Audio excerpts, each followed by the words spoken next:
First of all of you good morning. और मेरे साथियों दोस्तों कैसे हैं? आइए हम लोग फिर से इकट्ठा होते हैं, जमा होते हैं A to Z English grammar के बैनर तले, और हम लोग फिर से इंग्लिश ग्रामर को बेहतर से बेहतर करने की कोशिश करें। सबसे पहले आगाज करते हैं, शुरुआत करते हैं शायरी के माध्यम से। हौसले को ढाल बनाकर चुनौतियों से लड़ते जा, हौसले को ढाल बनाकर चुनौतियों से लड़ते जा। मंजिल दूर नहीं, मंजिल दूर नहीं मेरे साथियों, साथियों शिक्षा से खुद को गढ़ते जा, शिक्षा से खुद को गढ़ते जा। कहने का एक ही मकसद है, एक ही मतलब है कि मेरे दोस्त अभी जो आपके पास पल चल रहा है, जो शिक्षा एजुकेशन आपके पास साथ लेकर के चल रहे हैं, ये बहुत ही मोस्ट इम्पॉर्टेंट पार्ट चल रहा है, इसलिए शिक्षा से जुड़े हुए रहें। खैर आगे की क्लास को मैं जारी करता हूँ। तो सबसे पहले मैंने पिछला क्लास में सीखा था प्रेजेंट इंडेफिनिट टेंस के बारे में, और प्रेजेंट इंडेफिनिट टेंस से रिलेटेड बहुत सारी चीज को मैंने सीखा। जो लोग भी इस क्लास को नहीं देखे, सबसे पहले इस क्लास को प्लेलिस्ट में से जाकर और देख लें। तो कल का जो प्रेजेंट इंडेफिनिट टेंस का जो क्लास चला, उससे रिलेटेड कुछ सवाल मैंने लेकर आया और उसे आप लोगों के बीच शेयर करने की कोशिश की। पहला क्वेश्चन है,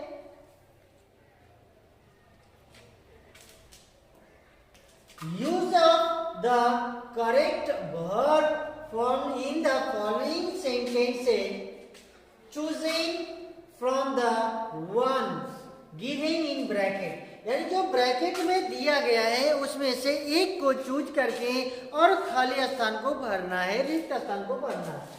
सबसे पहला क्वेश्चन है कि she blank to school every day. Option में क्या है? गोज या इज गोइंग। तो जैसा कि मैंने पिछला क्लास में देखा था कि एक कीवर्ड को मैंने दिया था कि वो प्रत्येक दिन अगर every day, every morning, every लगा हुआ रहे तो उससे हम समझते हैं कि ये प्रेजेंट इंडेफिनिट टेंस का क्वेश्चन है। तो present indefinite tense is going तो होगा नहीं, इसलिए यहां से आ जाएगा गोज, आ जाएगा गोज। ऐसे भी अगर हम कहें she is going to school every day, वो प्रत्येक दिन स्कूल जा रही है, तो ये कहना सही नहीं होगा। जैसे ही प्रत्येक आ गया तो यहाँ से हम समझ जाएंगे कि ये प्रत्येक दिन स्कूल जाती है, वो प्रत्येक दिन स्कूल जाती है। अगला क्वेश्चन है कि he blank up at 5 o'clock every day. वो प्रत्येक दिन सुबह 5 बजे उठता है, ना कि उठ रहा है। अगर उठ रहा है कहेंगे तो गलत हो जाएगा, इसलिए क्या हो जाएगा? गेट्स हो जाएगा।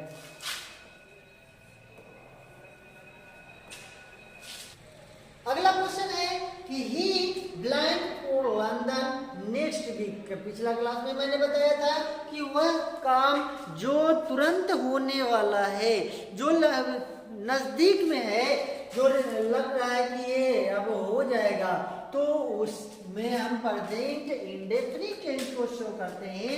इसलिए क्या हो जाएगा? He leaves for London, he leaves for London.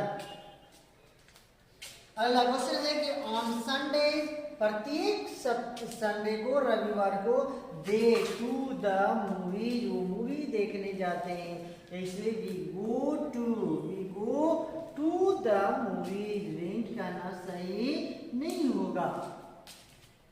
अगला क्वेश्चन है कि the chief minister for Delhi tomorrow, जैसे टुमारो हो गया, यस्टरडे हो गया, तो ये सब कीवर्ड्स है, सेंटेंस को पहचानने का, ये कीवर्ड है सेंटेंस को पहचानने का, तो ये देखेंगे ये लीव्स हो जाएगा, the chief minister leaves for Delhi tomorrow, for Delhi tomorrow. Present indefinite tense में ये सारा क्वेश्चन बनेगा। उम्मीद कर रहे होंगे कि प्रेजेंट इंडेफिनिट टेंस का क्वेश्चन आप लोग से बन रहा होगा और क्वेश्चन इंग्लिश ग्रामर से भी बन रहा होगा और ट्रांसलेशन भी आप लोगों से बन रहा होगा। तो ट्रांसलेशन को भी बनाते चले, हिंदी से इंग्लिश कैसे किया जाता है उस चीज को भी मैंने आप लोगों के बीच बताने की कोशिश किया। और आज मैं प्रेजेंट कंटिन्यूअस टेंस लेकर आया हूं। प्रेजेंट कंटिन्यूअस टेंस क्या है, किसे कहते हैं, उसका पहचान क्या है, उसके बारे में हम लोग जानेंगे। प्रेजेंट कंटिन्यूअस टेंस हमने पिछला क्लास में देखा था, पर इसी का दूसरा नाम है प्रेजेंट प्रोग्रेसिव टेंस और प्रेजेंट इम्परफेक्ट टेंस। इसका 3 नाम है। इसका क्या कितना नाम है? 3 नाम है। किसी भी नाम से आपसे पूछा जा सकता है।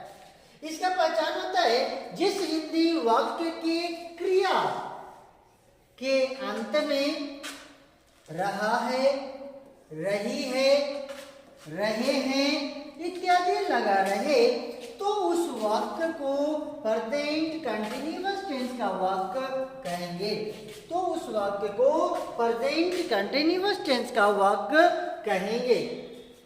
जिस हिंदी वाक्य के क्रिया के अंत में, क्रिया कहने का मतलब वर्ब के बारे में हम लोग जानते हैं कि जिस शब्द के अंत में ना लगल रहे, खेलना, पढ़ना, जाना, कूदना, उछलना, जिसमें एक्शन वाली बात हो तो उसे हम वर्ब कहते हैं, क्रिया कहते हैं। तो जिस हिंदी वाक्य के क्रिया के अंत में रहा है, रही है, रहे हैं इत्यादि लगा रहे, तो उस वाक्य को प्रेजेंट कंटिन्यूअस टेंस का वाक्य कहेंगे। प्रेजेंट कंटिन्यूअस टेंस का वाक्य कहेंगे।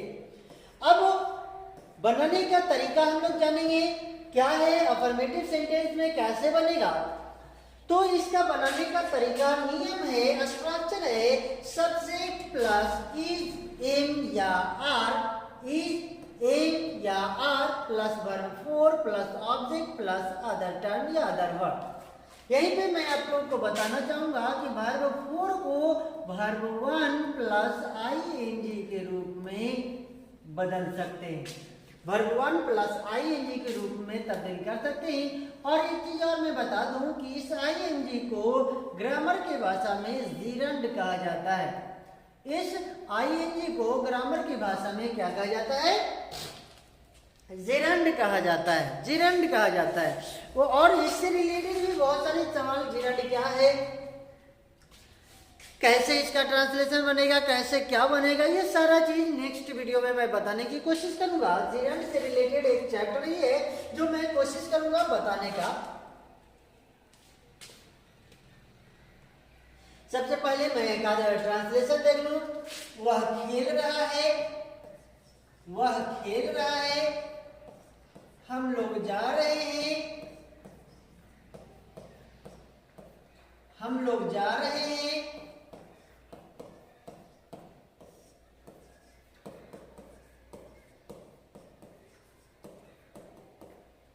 मैं किताब पढ़ रहा हूं,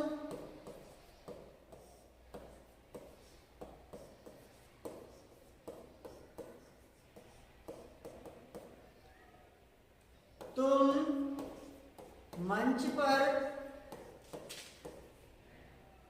नृत्य कर रहे हो। तो इस तरह के ट्रांसलेशन हम बना सकते हैं।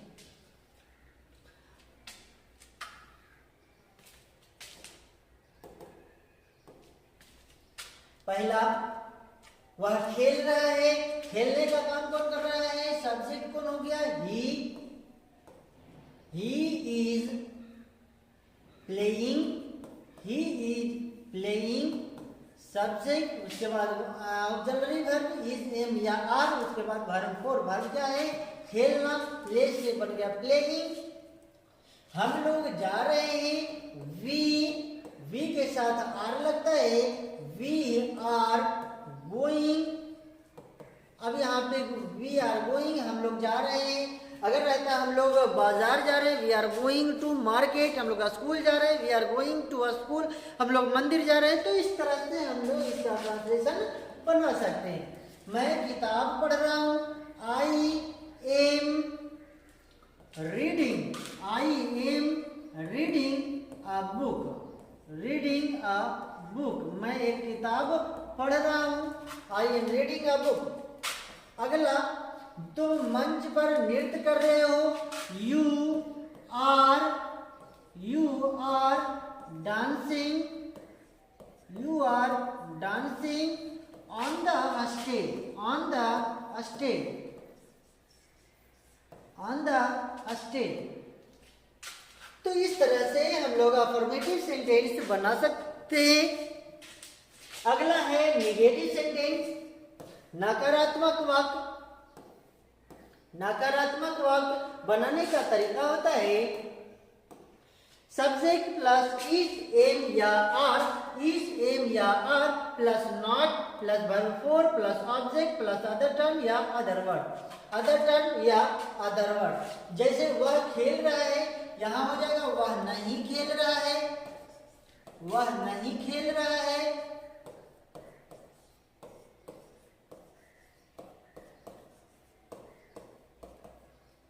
हम लोग नहीं जा रहे हैं, मैं किताब नहीं पढ़ रहा हूं, तुम मंच पर नृत्य नहीं कर रहे हो। तो इस तरह के वाक्य को हम बनाएंगे। कैसे बनाएंगे? सबसे पहले वह नहीं खेल रहा है, तो सबसे पहले he is not, he is not playing, he is not playing. हम लोग नहीं जा रहे हैं, we are not, we are not going, we are not going। मैं किताब नहीं पढ़ रहा हूँ, I am not reading a book, I am not reading a book। मैं किताब नहीं पढ़ रहा हूँ।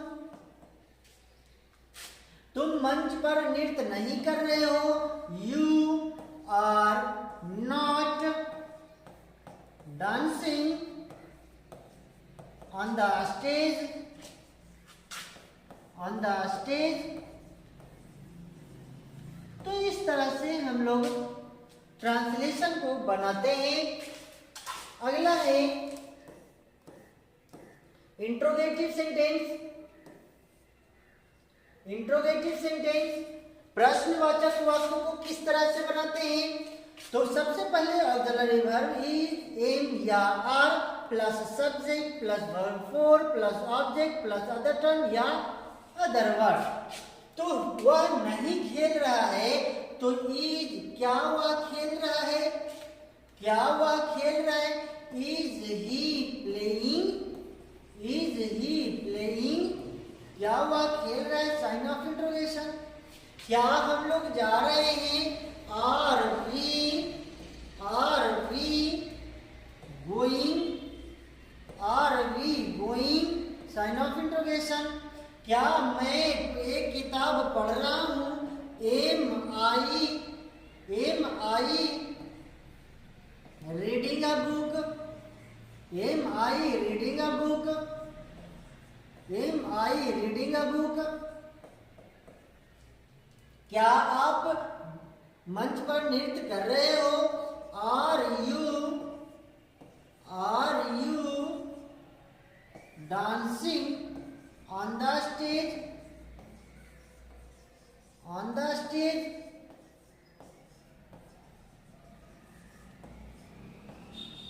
On the stage.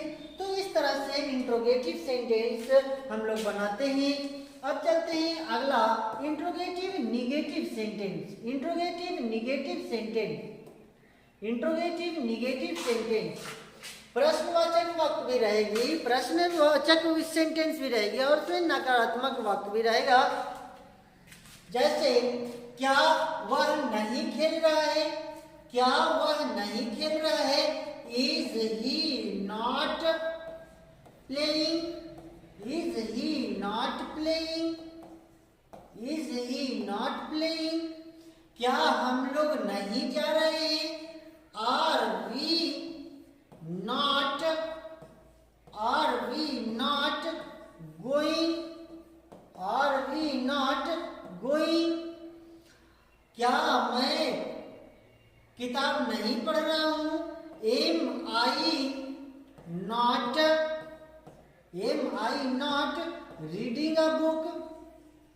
Am I not reading a book?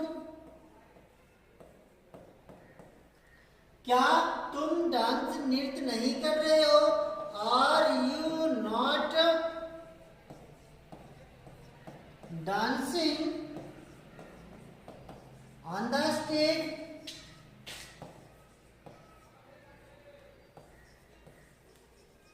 On the stage.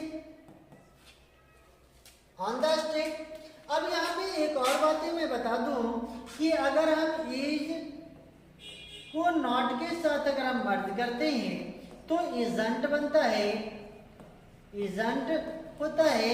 और एम को नॉट के साथ अगर हम मर्ज करेंगे, मिलाएंगे, तो ये नहीं मिलता है। इसके जगह पे लिखाता क्या है? अरंट लिखाता है। अगर इज और नॉट, एम और नॉट को अगर हम मर्ज करेंगे तो मर्ज नहीं होता है। और आर और नॉट को अगर मर्ज करेंगे तो आरंट का प्रयोग होगा, आरंट का प्रयोग होगा। इसका इस्तेमाल जब आप हम लोग क्वेश्चन टैग पढ़ेंगे तो उसमें इसका इस्तेमाल किया जाएगा। क्वेश्चन टैग जब ग्रामर का एक पार्ट है, क्वेश्चन टैग जब उसे हम लोग पढ़ेंगे तब उसमें इसका इस्तेमाल होगा। आगे चलते हैं। WH क्वेश्चन में इंट्रोगेटिव सेंटेंस, WH क्वेश्चन में इंट्रोगेटिव सेंटेंस को चले एक क्वेश्चन लेते हैं। वह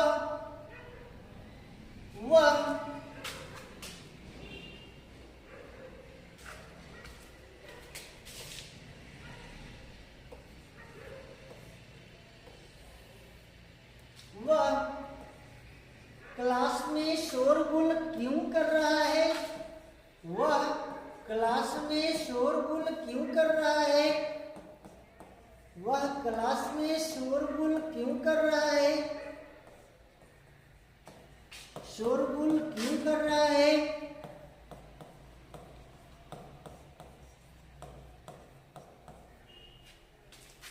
मैं पटना क्यों रह रहा हूं? मैं पटना क्यों रह रहा हूं?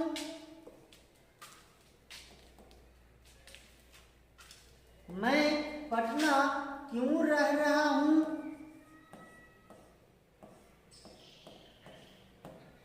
क्यों रह रहा हूं?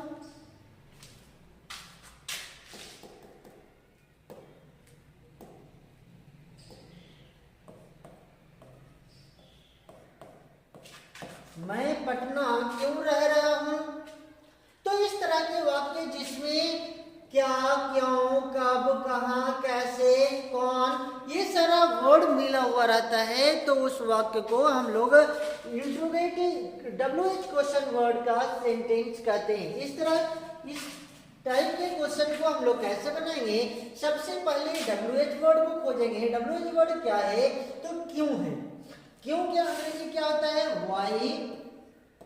उसके बाद auxiliary verb is MR subject के बेसिस पे आएगा। सब्जेक्ट वह है, वह के अनुसार इज का प्रयोग होता है। तो वाई इज ही, सब्जेक्ट हो गया ही। वर्ब शोरगुल करना है, यानी making a noise, making a noise, making a noise, making a noise. शोरगुल कहाँ? क्लास में, in the class, in the class, sign of interrogation. तो why is he making a noise in the class? मैं पटना क्यों रह रहा हूं? सबसे पहले WH word why, am I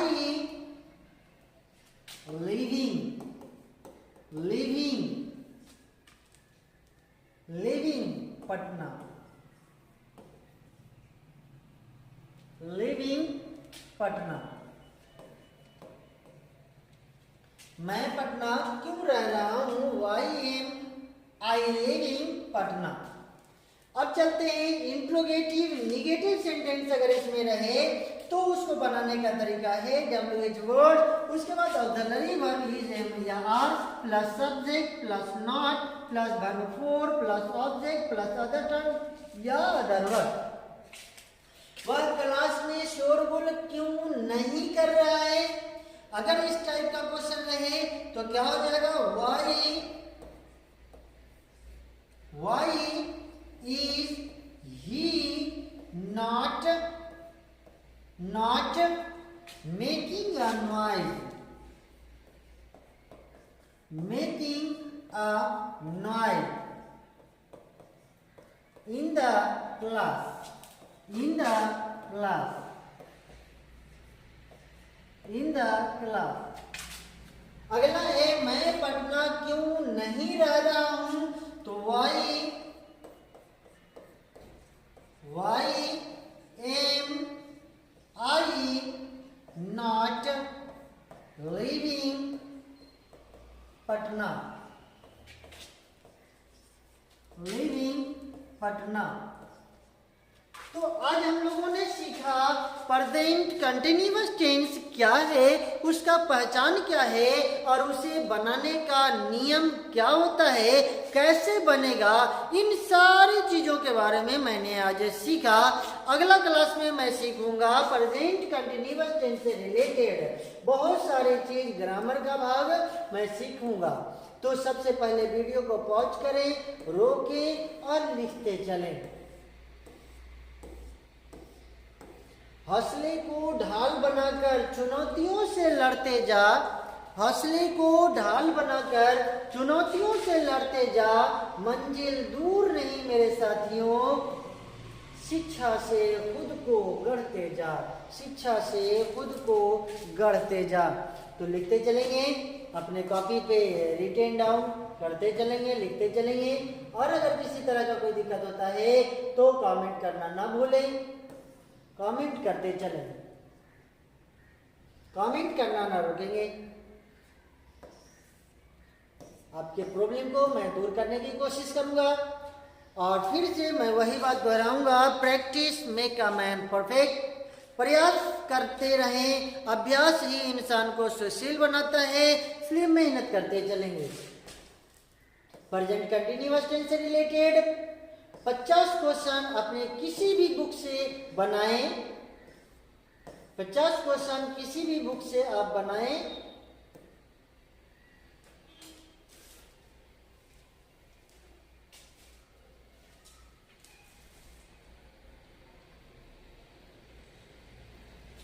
आज के लिए इतना ही।